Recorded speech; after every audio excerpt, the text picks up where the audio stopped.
Om Sahana Vavatu Sahanau Bhunaktu Sahaviryam Karavavahai Tejasvinavadhitamastu ma vidvishavahai. Om Shanti Shanti Shanti.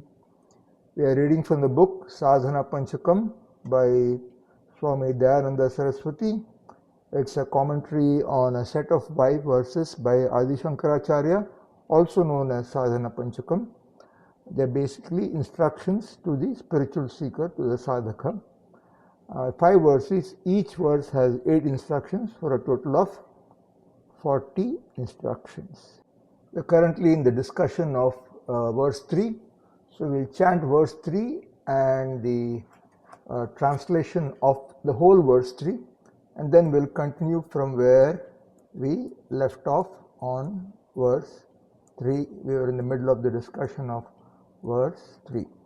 So let's start by looking at what the translation of, what the verse 3 is and the translation of verse 3. Vakyarthascha vicharyatam shrutishirah pakshasamaashriyatam dustarkat suviramyatam shrutimatas tarkonusandhiyatam brahmasmiti vibhavyatam aharahar garvav parityajyatam Deheham matirujyatam bhudajanair vadav parityajyatam. So the translation: may you analyze the meaning of the sentences of Vedanta, staying with the vision it presents. May you completely refrain from wrong logic. May you remember, follow and see the logic presented by Shruti. May you daily appreciate through contemplation the fact that I am indeed Brahman. May you not come under the sway of the ego. May you give up the notion that I am the body. May you completely cease from entering into arguments with wise people. So we'll continue on the discussion. Next section. See the fallacies in schools of thought. Those arguments, and here is talking about the arguments about what we are and everything, those arguments either arise in your intellect or they have already come from another intellect, which is why it is called a school of thought. Vedanta is not the 6th school of thought. It is neither a school nor a thought. Vedanta is a pramana whose vision is that you are Brahman. Any school of thought is going to say something different than what the Vastu is and what the Shruti says. It will therefore have an argument to support that contention. You have to see how he establishes his arguments. If it is against Shruti, it is wrong. If it is wrong, there must be a fallacy in the argument establishing the contention. Do you see that fallacy? If you do not see it, that means your understanding is in trouble. There is no nishtha, firmness in your understanding. Having jnana nishtha means that fallacies in other arguments are seen as one sees big pumpkins. Even a small mistake is a big mistake for a pandita. The characteristics of a good pandita is to see the mistake as a mistake. What is a small mistake for you is a huge blunder for a pandita. Any small deviation becomes very clear to one who has clarity of the vision. That person alone has clarity and has assimilated the vision. The assimilation implies what we call reasoning, and that reasoning is called mananam. So mananam does not mean quote-unquote reflection, even though some people describe it that way. It is seeing the fallacies in the different schools of thought, not to dismiss them, in order to get your buddhi straight. It is not to dismiss a Kapila or a Kanada. Kapila is the author of the school of Sankhya, and Kanada is the author of the school of Vaisheshika. There are different people and all are sparring partners for Vedanta. It is like a boxer who practices every day with punching bags. But when he gets into the ring, the other person is not a punching bag, he punches back. So you need to have a sparring partner. Similarly, Vedantins have got some sparring partners. There were never any Sankhyas or Vaisheshikas living in the world, only sparring partners for Vedantins. Only Vedantins talk about Sankhya and Vaisheshika. They were all Vaidikas alone. With these sparring partners you can box and thereby you get your knowledge really straight. It is purely for your own clarity's sake that you have to analyze all this. The purpose is not to dismiss anybody, it is to redeem the knowledge from any kind of blemish or vagueness. Next section. Logic alone is not enough. While you are analyzing, however, do not enter into dustarka, wrong logic. Do not try to establish that Atma is Jiva just by tarka, reasoning. Instead, you should follow Shruti Matas Tarka. Shruti Matas Tarka means Shruti Mata Anukula Tarka, a reasoning that helps you understand what the Shruti says. Do not be trapped by Dustarka, which is pure reason and so on. Pure reason does not help here because the self is not an object of inference, Anumana. The self is always self-evident, self-revealing, and therefore it is not the subject matter of pratyaksha, perception, or Anumana, inference. You must see the fallacies and wrong arguments. Seeing the fallacy is what is called mananam, for which you must follow proper reasoning, otherwise you will get lost somewhere in the jungle of reason. That is the purpose of this Nyaya, logic, and other related disciplines. Those days they did not have any other type of education for creating a capacity to reason properly. So they used to say that without the study of Nyaya and Vaisheshika, Vedanta is Anyaya Vedanta. Anyaya means without logic. In other words, confusion. But today it is not like that. When you go through school and study mathematics, physics and so on, you develop an intellectual discipline. Once you have an intellectual discipline, it becomes very clear to you when anyone says something that is wrong. That intellectual discipline is gained by proper thinking. In fact, it is better not to study Nyaya because it has a philosophy of its own, which is a problem. Physics does not have its own philosophy, nor does chemistry, yet they give you intellectual acumen. People get lost in Nyaya because of its philosophy. They do not know what is right. They have some vision from the Shruti, but all gets lost in the jungle of these words and this reasoning. Then afterwards, you do not know where you started and you think that Vaisheshika says like this, Sankhya says like this, Advaita says like this and so on. There is no mumuksha, desire for moksha. There is no mumuksha, desire for moksha. Vedanta should be studied only by a mumukshu, one who desires moksha. I used to wonder why the qualifications of a student include this mumukshutvam, desire for freedom, moksho me bhuyad iti ichha. Moksho me bhuyad iti ichha. Now I know why. It means that one should not study Vedanta academically. Only one who sees a problem will see the solution when it comes. If it does not see the problem, then there is no way he is going to see the solution. Mumukshutvam must be there. Therefore, this reasoning should be used for seeing the fallacies and the contentions against what Vedanta unfolds. That is Shravanam and Manana. Next section. Overcoming samskaras. It is very clear now and the person has no doubts whatsoever. This must be jnana nishtha. Still the nishtha has a problem. It does not come because there is a thinking habit, a samskara. The habit is dehe atma buddhi, of taking the body to be I, the self. Everybody needs to have this, of course. It is necessary for transaction business in the world, and that is not a problem. The problem, however, is the notion, I am as good as the body. Atmani deha buddhihi. This means if anything happens to the body, you become obsessed with it. Taking care of the body is fine, but if you have the notion that you are as good as the body, then all the fear, hurt, etc. do not go away. This is the result of a samskara.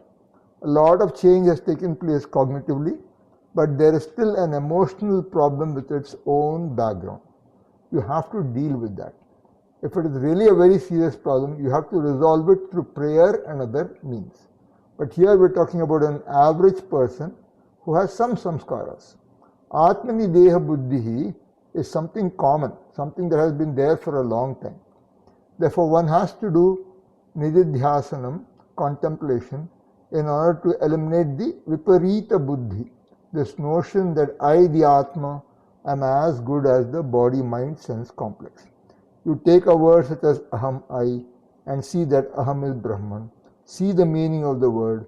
Contemplation on the implied meaning, laksha of all these words is called shabdha anuviddha or drishya anuviddha savikalpa samadhi. That is nididhyasanam.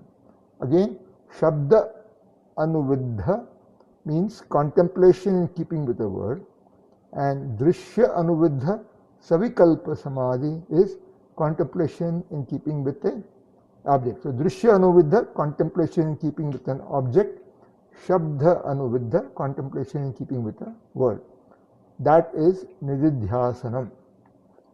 Next section, avoid wrong logic. Dustarkat suviramyatam. Dustarkat suviramyatam. May you completely avoid all wrong logic. Tarka means anumana, logic or reasoning. Dustarka is logic that has a semblance of reasoning. It is only turka abhasa, an appearance of logic. For example, a person adds cola to an alcoholic drink and consumes it. That combination gives him a kick. Then he adds the same cola to rum or whatever and again gets tipsy. Next he adds cola to whiskey and again gets intoxicated. Therefore, what is common in all of them? Cola. So his conclusion is that cola gives him the kick. This is dustarka. In other example regarding moksha, some use the expression, there are many paths to the temple. So you can go right, you can go left, you can go by helicopter, you can go by car, etc. There are many ways to reach the temple. It looks very simple and very convincing also. People also want different things, so you can choose your own path. They compare paths also. I follow this path, you follow that path, and so on. This is all silly. It is dustarka, turka abhasa. Because there is an example, reasoning is involved. Yet that reasoning is fallacious because I can give a counter example. One person says that moksha is achievable by many paths because it is a place to be reached, like the temple on the hill. This is clean logic. People talk like this. Whether they know the logic or not, they talk like this.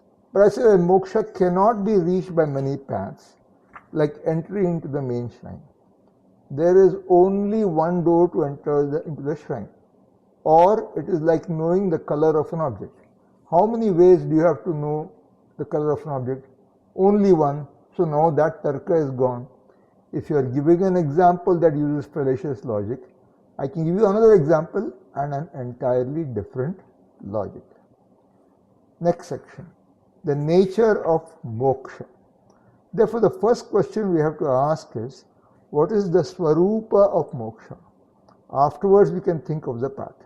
As the swarupa of moksha is not understood, people create all kinds of silly logic. What is moksha?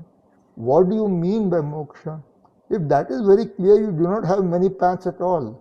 If confusion is bondage, then resolution of the confusion is moksha. And how are you going to get that except by knowledge? If you say I can get knowledge differently, that is also not possible because no knowledge takes place without a means of knowledge. Therefore, you require an appropriate means of knowledge. Any tarka will fall apart if it does not conform to what the Shruti says. If what the Shruti says is true, then any tarka that leads you to conclude differently is not going to help. One person says that the cause of the world is inert because the effect is insentient. So there's a quotation from the Sanskrit here. Jagat karanam jagad jadam pradhanam karyasya ucheta antavat ghatavat. This is from the Sankhya school again. Jagat karanam jadam ajadam ajadam pradhanam jagat karanam jadam pradhanam karyasya uchetantvat ghatavat. One person says that the cause of the world is inert because the effect is insentient. And he gives the example of a pot being insentient as its cause, clay, is inert. This is the logic of Sankhya. So to counter this person, we also use the pot as an example. We say that a product requires an efficient cause precisely because it is an effect. And in Sanskrit, yad karyam tad sakrit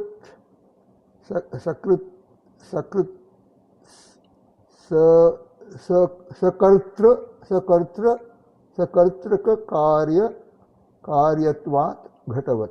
So yat karyam tad sakartraka karyatvat ghatavat. A product requires an efficient cause precisely because it is an effect.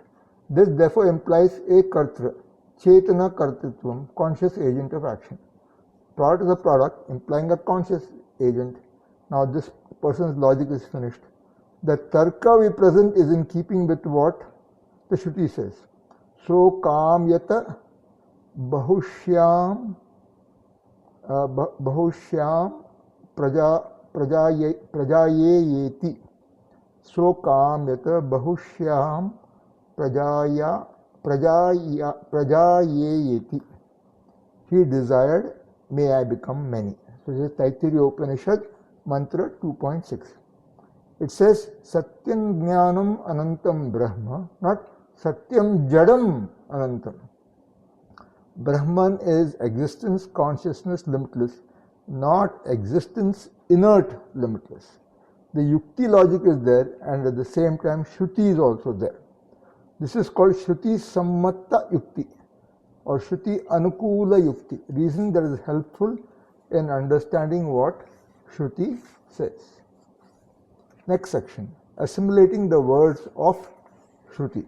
Therefore, Shruti Matas Tarkonusandhiyatam. Shruti Matas Tarka is called Shruti Anukula Tarka. You should follow that kind of Tarka alone. May you pursue a Tarka that is helpful. Anything other than what the Shruti says is not going to help you anyway. What kind of moksha will you get from another Tarka? That means you let all your reasoning help you assimilate what the Shruti says. What is unfolded by the Shruti here is to be understood by you without any doubt. And therefore you must use reasoning. Reasoning is meant for assimilation, however, and not to prove anything. Shruti proves it, Shruti unfolds it, but Tarka is useful in eliminating all doubts. In this way, the Tarka helps you assimilate the vision. This is what is called Shruti Matas Tarka. This is Mananam. Let us take the example above and assume that the Jagat Karanam, the cause of the world, is inert. If so, then it is other than yourself. You know the world, the product is inert. Now if you go one step further, you conclude that the cause is also inert. Even if you could logically arrive at that, which is not possible, what do you get out of it? You remain the same individual. If the cause of the world is inert, then my body, mind, sense complex, everything is born of the inert. That is why there is this kind of thinking also. Jagat Karanam Jadam does not help you at all. But suppose you say that the cause of the world is Brahma Chaitanya, Brahman, which is consciousness, and that Brahman is Ekam, one, and Advitiyam, without a second, then you are released. Nothing else will stand up to argument or scrutiny anyway. In the Shruti, we have a very clean arrangement. First, Atma is to be seen, in other words, understood. This is the first Vakya. Atma is to be understood by you. For that, you require a pramana, which by the verse says, Shruti Shiro Vakyam Samakaranatam. This is in verse 2. Then, after using the pramana, we have to exactly understand the Tatparya, the vision of the Shruti. This means that analysis is involved in the Shravanam itself. Shravanam includes not only what you get out of the Shruti, but also analysis of the Shruti Vakyas. Therefore, Vakyarthascha Vicharyatam. Shruti Shiraf Pakshas Samashriyatam. That is the Tatparya Nischaya, a clear understanding of the intended meaning. With the help of the Shadalingas, this is in the foot 71, the indicators involved in ascertaining the Tatparya, you understand the meaning of the Shruti. If that itself is enough for you, there is no problem. But generally it is not enough. In that case, you have to assimilate this knowledge. For that, you should do Mananam. Thus, in the Brahma Sutra, the first chapter is called Samanvaya Adhyaya, because at present the Samanvaya, the connection. All the Vedanta Vakyas talk about Jagat Karanam Brahma, and that Brahman is yourself. This is the Tatparya of the Shruti. With the various Sutras, this whole chapter of the Brahma Sutra discusses how this is established. It discusses how all these topics are Param Brahma, topic by topic. Each topic has a subject matter, a sentence that raises a doubt. Varieties of sentences are there. Some of the sentences are called Spashta Brahma Linga Vakya, meaning they are very Spashta, clear. Linga means they are indications that help you to appreciate that Param Brahma is the only subject matter of the sentence. So for Linga, there is a footnote, Lingayate Anena Iti Lingam. Then there are sentences which are Aspashta Brahma Linga Vakyas, meaning they have lingas which are not very clear. But no other meaning is possible, and therefore Brahman is the only meaning for all of them. In this way, all the Shruti Vakyas and even Smriti Vakyas are analyzed in the first chapter. This is why it is called Samanvaya Adhyaya. Then the second chapter is called Avirodha Adhyaya. Avirodha means non-contradiction. Because what is said by the Shruti is not contradicted by perception or inference. Again, here we again see the people who are outside the Vedas as well as those who accept the Vedas as pramana. Yet they arrive at something different because they give more importance to reasoning. These Vaisheshikas, Sankhyas, Bauddhas, Jains, Bhedavadins, all of them are discussed. It is proved that they are wrong and what the Shruti says alone is right. This is what they call Avirodha Adhyaya. First Shramanam, next Mananam. Thereafter comes Upasana Phalam, the results of meditative practices, and Nididhyasanam, contemplation and so on. So, Nididhyasanam is also included here. The sentence Dushtarkat Suviramyatam Shruti Matas Tarkonusandhiyatam, we saw that in verse 3, means that Mananam is over. Om Purnamadah Purnamidam Purnat Purnamudachyate Purnasya Purnamadaya Purnamevavashishyate. Om Shanti Shanti Shanti. Harihi Om. Shri Gurubhyo Namaha. Harihi Om.